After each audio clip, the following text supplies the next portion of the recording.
마지막 분단의 땅. 한반도의 평화를 전 세계의 평화로 이어갑니다. 평화 공감. 화요일의 고정 코너입니다. 평화 공감. 오늘 군사 안보 전문가 모셨습니다. 김종대 교수신데요. 어서 오십시오. 안녕하세요. 네. 지금 나날이 심각한 상황이죠. 네.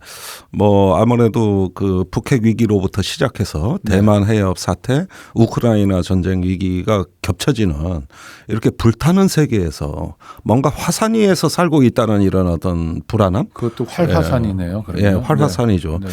그런데 그런 그 화산 위에서 삶의 두려움이 우리를 공포로 몰아가고 있어요. 네. 그러다 보니까 별하별 얘기가 다 나오는데 뭐 전술핵을 뭐 가져오자, 핵무장을 재배치. 하자, 네, 또 뭐 나토식 핵 공유를 하자 이러는데 어느 하나 실현성이 없습니다. 그런데도 왜 그런 말이 자꾸 난무하냐면 우리가 스스로 공포의 노예가 되고 있다는 신호로 보여집니다. 근데 그런 얘기들을 주로 하는 사람들이 시민들 일반에서 하거나 또는 뭐 대중 집회 같은 데서 대중들이 요구하는 게 아니라 유력 정치인들이 하는 얘기잖아요. 주로 특히 여당에서. 근데 여당 지도부가 이를테면 비대위 위원장 같은 분들이 전술핵 재배치에 대해서 얘기하는데 이분이 전쟁에 대한 공포에 기반해서 이런 얘기를 하는 건가요?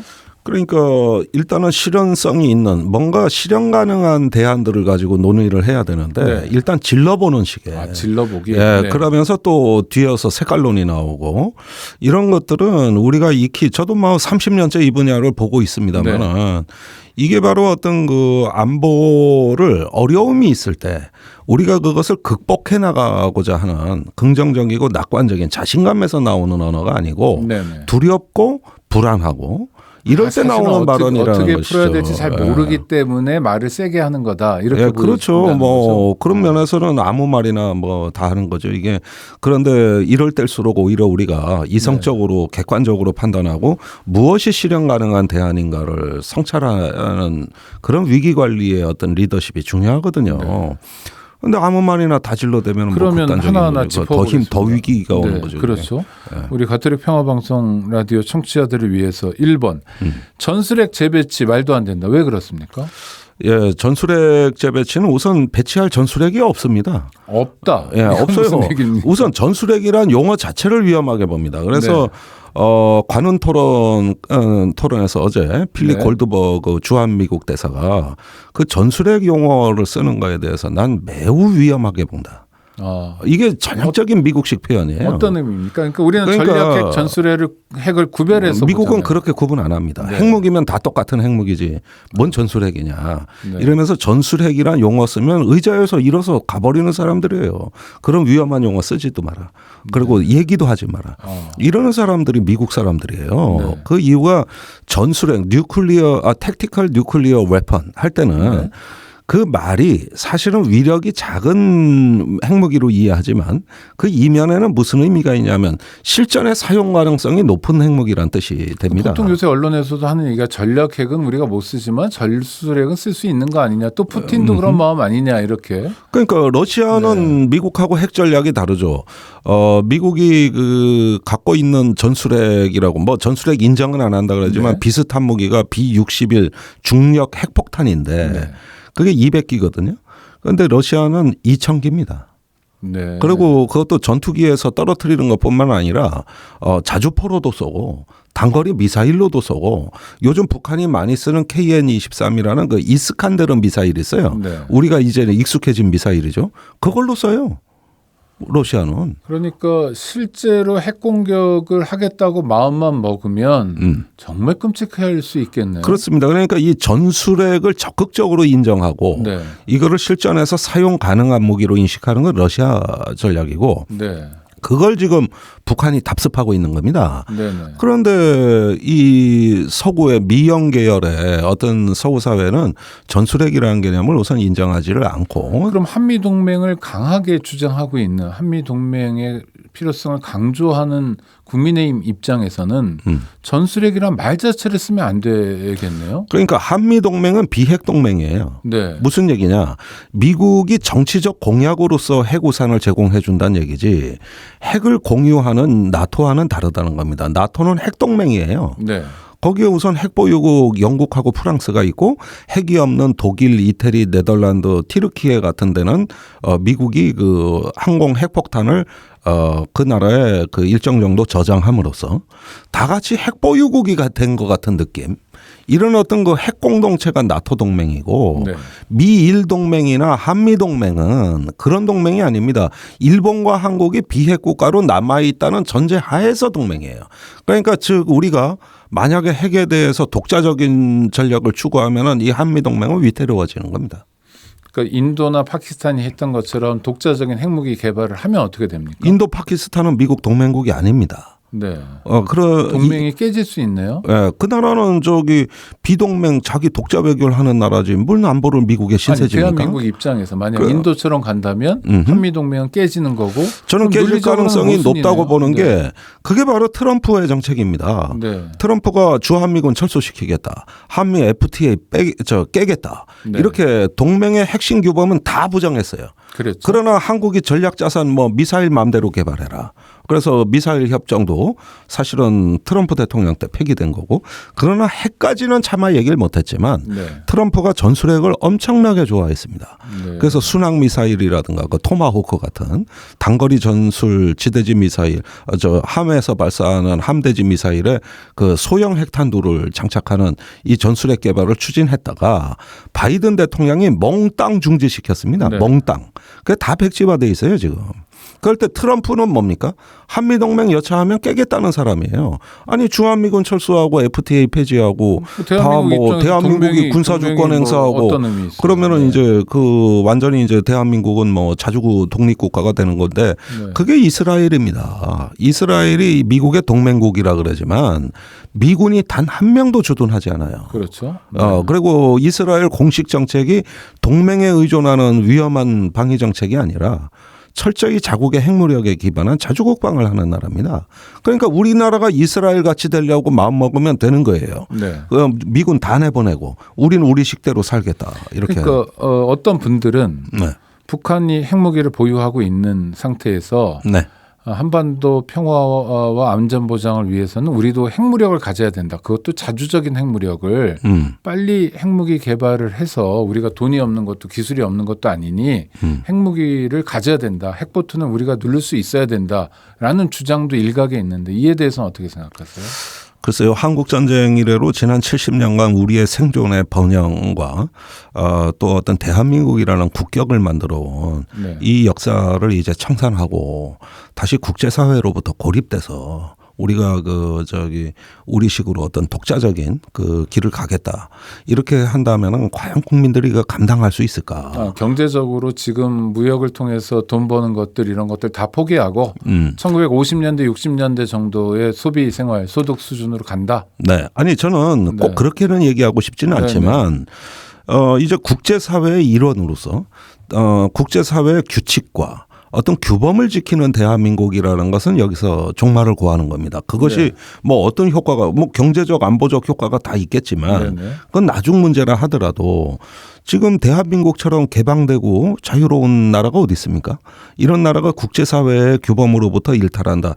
특히 그 NPT 조약은 물론이고 그다음에 한미 원자력 협정도 깨야 되는데 그렇게 되면은 이 원자력 협정에 의해서 한미가 이 규범을 위반하게 되면 미국이 원자로에 그 연료를 안 줍니다.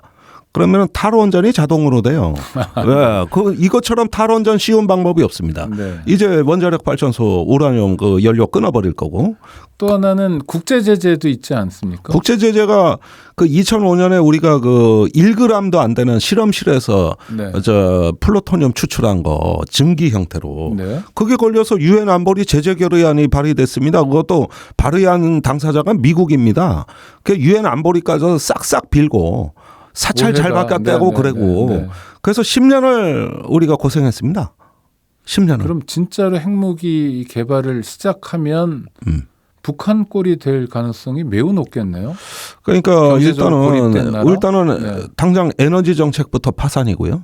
그다음에 미국하고의 어떤 동맹, 자기 멋대로 핵을 갖고 있겠다는 나라에 주한미군이 있겠습니까? 네. 이런 문제들, 또 어떤 정치적 신뢰 이런 부분이 이제 깨지게 되면은 대한민국이 완전히 그 풍랑이 있는 바다에 깃대처럼 홀러서서 살아가야 된다.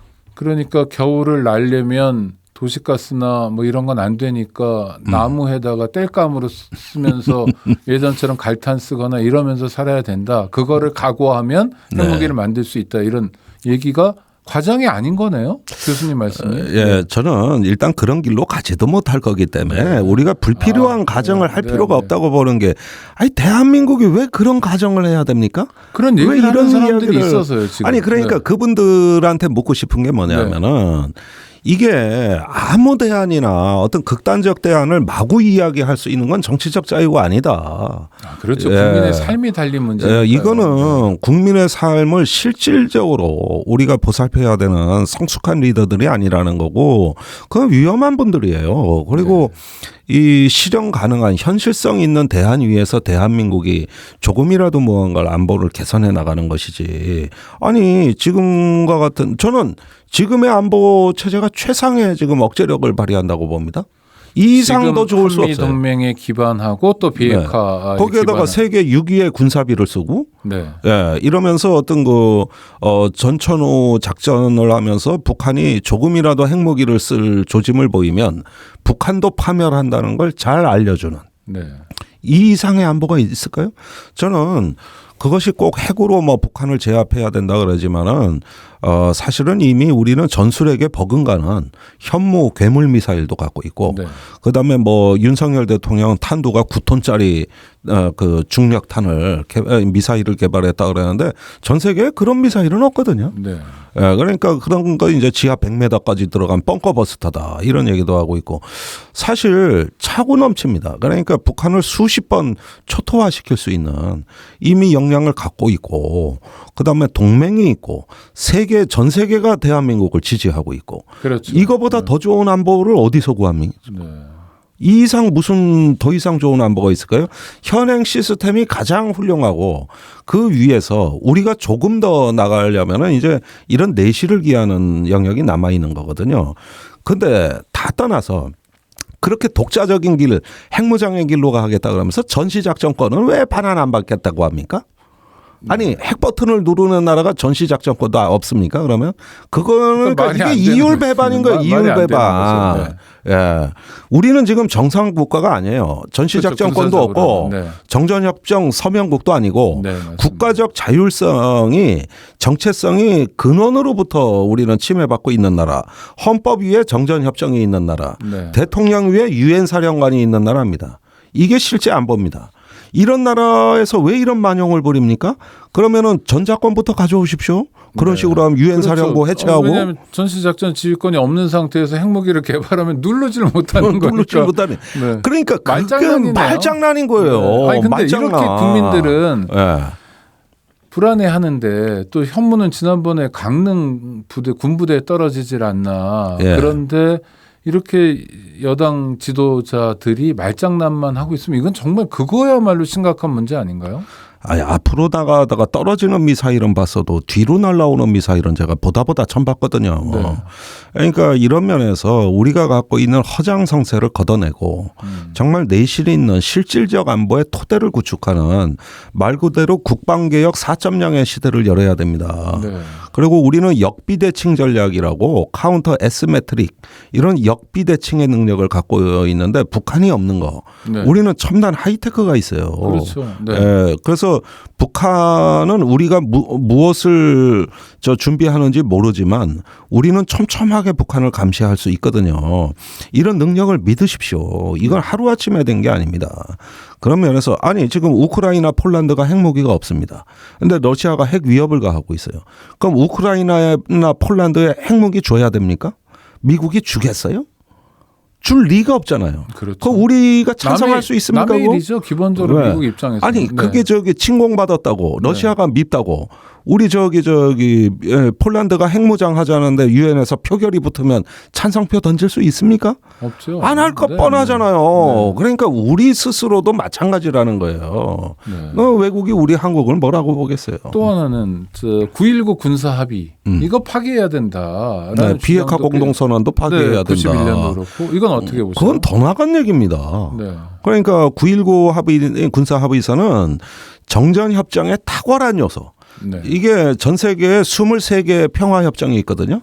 종전선언이 있고요. 네. 그런데 21개가 다시 전쟁으로 갔습니다. 네. 이 대한민국 한반도 정전협정은 대규모 전쟁을 70년간 막아온 아주 탁월한 협정이고 성공한 협정입니다. 나름대로의 안전판 역할을 그 제대로 성공 했다. 요인이 네. 뭐냐 하면 완충지대 DMZ입니다. 네. 네. DMZ하고 중립수역 네. 두 가지가 지켜온 거예요. 그런데 9.19 군사합의서는 그 정전협정의 완충구역을 더 확대하자는 취지입니다. 네. 그래서 DMZ라는 비무장지대가 휴전선 남북방 2km씩 4km의 벨트가 있듯이 그렇죠. 비행금지구역과 포사격 금지구역을 더 확장해서 이래가지고 완충의 역할을 두텁게 해놓으면은 기본적으로 볼 일이 없으니까 싸울 일도 없다 이거 없네요. 네. 그러니까 조폭하고 군대는 붙여놓으면 싸워요. 네. 네, 좀 멀리 떼놔야 중국, 돼요. 인도가 그렇죠. 붙어놓으면 뭐 싸우기도 하고 육박전도 하고 총질도 하는데 멀리 떨어져 있으니까 완충구역의 탁월함이죠. 탁월함이네요. 그게 바로 군사합의서입니다. 네. 그러면은 핵시대가 됐다고 이걸 없애버리면은 어떻게 되느냐. 핵시대에는 우발적 충돌을 더 잘 관리해야 되는데 네, 네. 왜 더 어렵게 합니까? 그리고 우선 정부가 이걸 없애겠다는 얘기를 안 해요. 저기 북한에 지키려고 촉구하겠다는 겁니다. 그게 제가 옛날부터 주장하던 방향이에요. 네네. 정부가 그렇게 가요. 그런데 여당이 딴 말을 하고 있어요. 여당 대표가. 그러면 국민 보고 국론을 분열시킨다. 국론이 결집해야 된다. 이렇게 얘기하는 것보다도 아니 정부 여당부터 좀 한 목소리부터 내라. 그래야 국민들 보고 말할 명분이 있지. 그러면요 슬슬 의심이 드는 게 여당이 아주 네. 중요한 안보 문제를 정략적으로 활용하려고 하는 거 아니냐. 네. 아니면 되게 무식하거나 어떤 거에 가깝습니까? 저는 둘다 그런 합니까? 어떤 그 행태적인 어떤 문제를 떠나가지고 이분들이 북한의 어떤 악마화된 북한에 대한 공포 심리가 너무 지나쳐서 거기에 노예가 된다. 공포의 예, 저는 네. 북한 핵이 두렵지 않습니다. 네. 그걸 북한이 쓰면 북한도 파멸이라는 걸 잘 알려주고 있어요. 우리가 북한 핵은 두려움의 대상이 아니라 극복의 대상입니다. 극복의 대상. 예, 우리가 거기에 끌려다니는 순간 이미 지는 겁니다. 북한의 의도에 말리는 거네요. 그렇죠. 네. 그러면 우리도 핵무장한다든가 아니면 우리도 핵 옵션을 가져서 이렇게 돼서 북한하고 이제 핵 대 핵으로 맞서겠다는 것은 북한을 핵 보유국으로 기정사실화하겠다는 얘기가 돼버리는 거고 여기서 이제 비핵화의 어떤 명분은 다 사라지는 거거든요. 그러니까 우리만 왜 비무장이냐 이런 말씀들 자꾸 하시는데 그게 바로 국제 질서입니다. 네. 지금 국제 질서는 핵의 국제 질서예요. 이걸 일탈하고 도전할 겁니까? NPT 체제에 도전할까요? 알겠습니다. 대한민국의 지금 안보는 70년 동안 만들었던 안보다. 김종대 교수님과의 인터뷰였습니다. 오늘 감사합니다. 예, 감사합니다.